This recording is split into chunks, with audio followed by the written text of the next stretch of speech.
sa bagong Jerusalem. Kay ang Ginoong Dios nga makagahom sa tanan ug ang kordero maumay templo. Kay ang Diyos ug ang kordero man ang templo, dili sila makapuyo niini, ug dili kini maoy puy-anan nila. Puyanan kini sa tanang tinubos nga balaan nga nag-alagad sa tulo sang Dios sa pagpuyo nila kaniya. Sa usa ka bahin ang bagong Jerusalem nga hinimo sa tanang tinubos nga balaan nga puloy-anan sa Dios.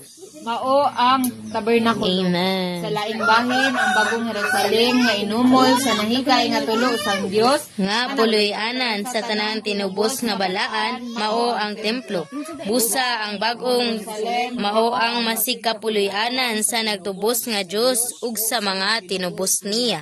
tabernakulo Og templo kini. Ang tabernakulo mao ang tinubos ug ang templo mao ang nagtubos nga Dios. Amen. Ligon kining nagpaila nga nasagol ang nagtubos nga Dios sa mga tinubos niya, pinaagi sa mga kahikayang naagian niya. ug sa mga pamaaging giambitan nila. Amen. Aron madayag siya diha sa walay katapusang pagpadayag niya. Amen. Kamang tulo